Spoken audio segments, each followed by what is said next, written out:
Hello everyone. I am Steven. Definitely for the vlogs or any of these things I'm doing. I know I call myself Darkness. I know that's how I present myself. But these are very human things I'm going to be talking about. And it's not always going to be such I think, a downer. What I'm going to try to get across eventually to you guys is that there is a different way to approach things in life. There's a different way than what we're used to. What we're exposed to on a daily basis is not necessarily the way the world should go, the world should be. It's not the correct way, and I'm not saying the way I'm trying to do things is correct. What I'm trying to say is I'm trying to do something different. And to be honest, some days I'm succeeding and a lot of other days I'm failing. And the whole point isn't about whether I truly succeed or fail.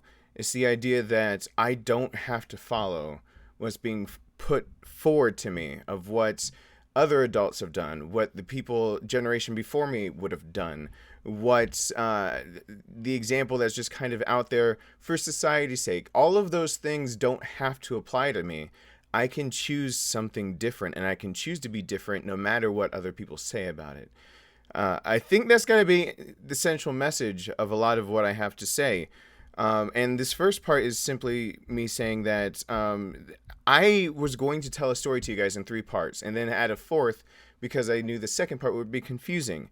The first was going to be about my son being involved in this divorce of mine, of the impact on him, but more or less about how he was treated and kind of the paperwork and the signing and how decisions were made about his well-being that really upset me. That he was legalized and he was itemized instead of being personalized. And I forced a few things that aren't necessary for this whole process, but I forced it anyway because I felt it was right. And I want the first video to just talk about the fact that things like that need to change. That can't be the mentality and the thinking that we go about. That my son's life, was taken down into him being an asset or a liability, an item, a deduction, a list of things that have to be signed, and this, that, and the other. And I'm thinking, he's a living, growing human being. And why aren't we discussing that? Why isn't that the emphasis?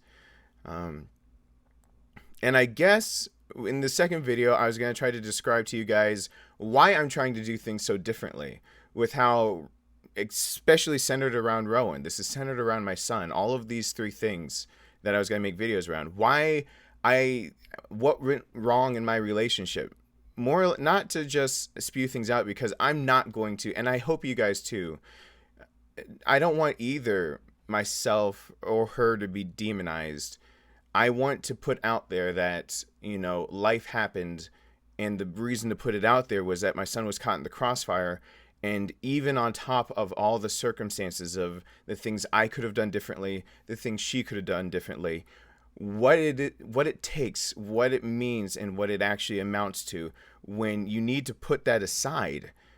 When there's a child involved, you can be a lot of things, but you're not allowed to be petty and selfish or anything else like that anymore when a child's involved. And so putting it out there, what caused this chain of events all of a sudden that there's no ring on that finger. You'll see one appear every now and then out of habit and for other reasons, but I'm not married. And to kind of discuss with you guys what led up to that, and for you guys to see that there can be just a compound on top of compound on top of compound reasons, and you can still try to do something unique for the sake of those who can't have a choice in the whole matter.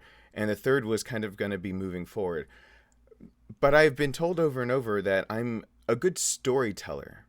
And I wanted to especially tell this story while I was in the middle of it, because being told you're a good storyteller, it kind of has this double edge. It almost makes it sound like you're good at telling, weaving tales that almost, I think of olden times of like a storyteller literally sitting around a campfire and an older, wiser gentleman passing on tales that are supposed to be kind of paying homage to generations before, not necessarily factual, but putting together almost like Aesop's fables type things, where it's kind of teaching morality or teaching something. And being called a storyteller sometimes can get to me because a lot of the things I tell about are real things that happen to me. I say a lot of the times when I talk about it that it feels like I'm talking about somebody else's life. That there's almost three distinct parts of my life that you can completely separate, and they're almost exact equal portions of how just kind of my life progressed into three different phases, and it feels like the other two just aren't me. Like I'm recounting from a book that I read, but they are. And I get told that I'm a good storyteller and being able to tell it, but it's not just any story, it's my life. It really, it can have meaning and impact, even if it feels like I'm so distanced from it, as much as some of the things are painful and everything to think about. I don't want this to become something that I'm a good storyteller. I wanted to tell the story in the middle of it, and I missed kind of what I thought was my chance to start that. What I did not really realize is that this is not a story that's going to end anytime soon. My son is going to be caught in this for at least about 13 years, till he turns 18. This is not a story that ends. It's not one that has a defining moment in it. It's not some place where I'm trying to jump in the middle to show you guys how much of a wreck I am and still trying, because I am a train wreck, but I'm still trying. I'm going to be a train wreck for quite some time, and I'm still going to try. One of the things that I'm pointing out specifically is that there are people, April, Ashton, Tanya, Ann, Bethany. Thank you guys. There's the registry. I made a divorce registry. You make wedding registries, and it's to help a couple get on their feet. I don't understand why Amazon doesn't do a divorce registry. Like, I need help getting on my feet too. And again, this isn't, a lot of people have been assuming what I did wrong. Let me say just right up front, I stayed within the marriage. Like don't assume because I'm a male that is what I'm going to say that I could have done differently. Don't go down that path. Let's not start stereotyping or bringing gender, because I've gotten a lot of messages about that. But I've made that divorce registry, which there's a link in the description below, because I'm trying to bring normalcy into this. And every single challenge I face, it feels like the things I'm building, the money that's being saved, the opportunities that I'm gaining, I'm also taking steps back, and the things that I want to be able to carry forward for Rowan's sake, for normalcy, for him. My chances at that keep getting taken away from me. And so the idea of making a registry was the idea of maybe if I spread it to friends, family, the community, that even if I'm having to take so many hits and so many steps back at trying something different like this, that there would be a chance that the things that are most important. Now, the things that are on there might not seem important to you, but to a child that needs consistency, that is going to be split between two households and needs to feel like there's familiarity. Tanya in particular bought something that seems so mundane. It was a whole place setting. It was the plates, bigger plates, smaller plates, the matching mugs, the matching bowls. But he's had those his whole life. To not take that from this household, which I could, and just put it in mine, and instead replicate that, to me, to another adult, might seem like a trivial thing, but to a child, just to simply have dinner and be in a new surrounding, but to see the same plate they've seen their whole life, and to eat off of that, to use the same silverware, that when I ask him to clean up a mess, he's using the same Swiffer, or he's using the same vacuum, that when I'm going off and making things, that kitchenware stuff that's there, he notices the little man on the block of knives that I have. He's pointed it out before, and I realized that it was a really expensive wedding gift. I'm going to drop the price down to being able to help on more expensive things, I think to $75, that you don't have to buy it all up front. You can help pay toward it.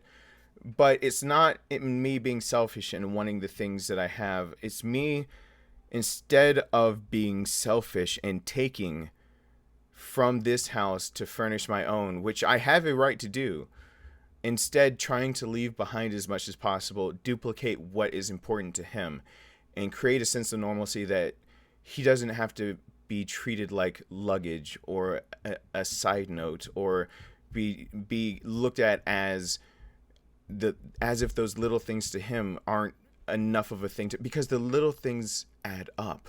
They add up. It scares the shit out of me that there's a 2016 study talking about suicide rates as young as 5 years old. I'm waiting on more and more results on what they're testing, and it seems to be coming down to intelligence more and more. And you guys have heard me talk about my son. Those little things, I do not want my son to be a statistic, especially that one.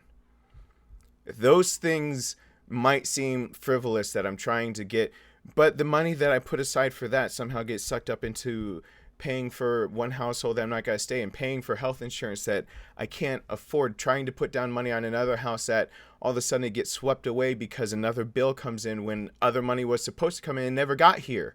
And it's out of my control because of another person, a lawyer, something, litigation, something that I couldn't control.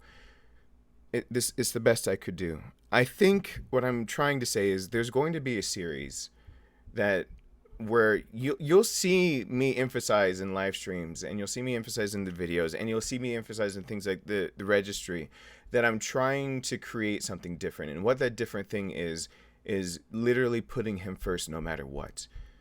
Why I say I'm failing sometimes? It's hard. You're going to hear some things that it's hard to face that. It's hard to face that and know I need to continue to face it. I need to continue to look it down for the sake of my son. And my pride and my dignity and my everything has to come second. I've said it before, I'll say it again. The last selfish choice I was allowed to make was to make a human life. And after that, he has to be put first. And I'm going to try my best to convey to you guys exactly what I think should be fought for. But I think the biggest thing that should be fought for is the idea that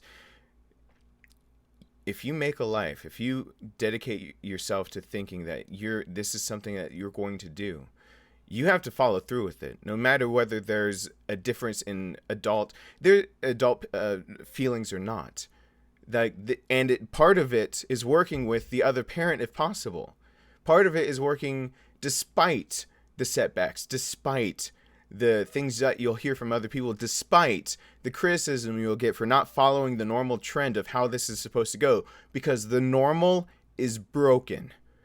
It is broken when it comes to the state of affairs that involve children. It is broken. There is a better way. There's a handbook that I'll keep referencing and point out and everything, and I've tried to read up on as many articles as possible. The rhetoric and the language and the ways that you conduct yourself and the ways that you try to communicate and everything with the other parents, with your child, every little thing matters. And even the smallest things is having a table setting that's the same table setting that he's always seen. It matters.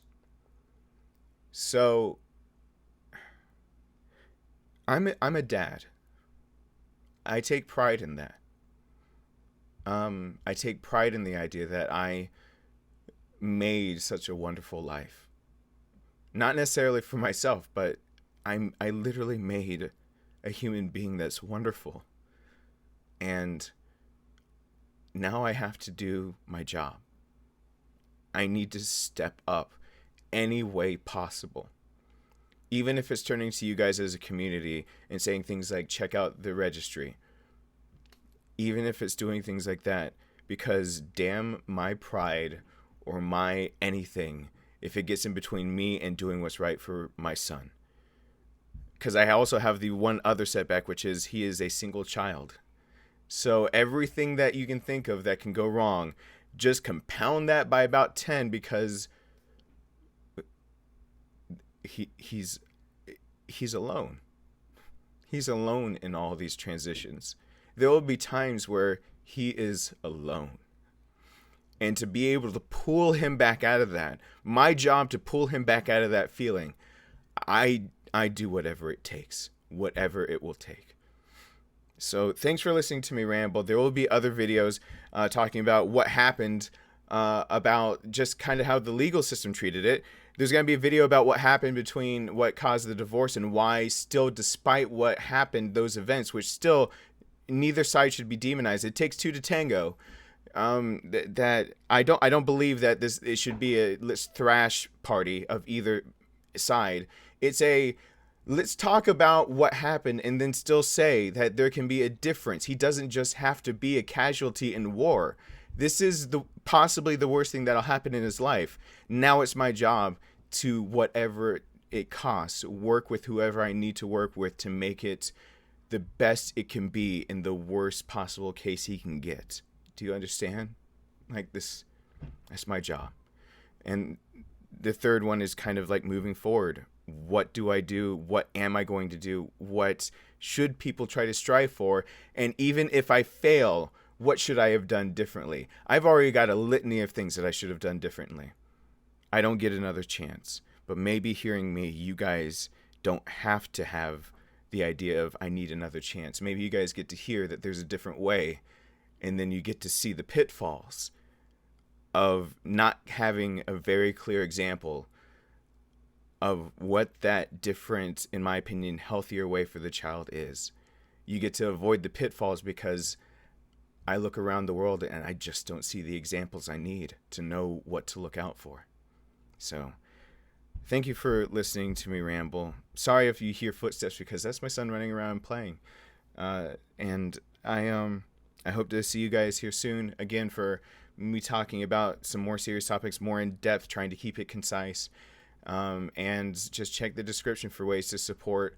YouTube is now going to be ingrained as part of my life because now you guys, there was a goal I had set at one point that if that goal wasn't met, I was going to have to stop YouTube. Now you guys are integral into making sure that I have many different avenues to make sure that Rowan never sees a time where he's affected by any struggles of mine.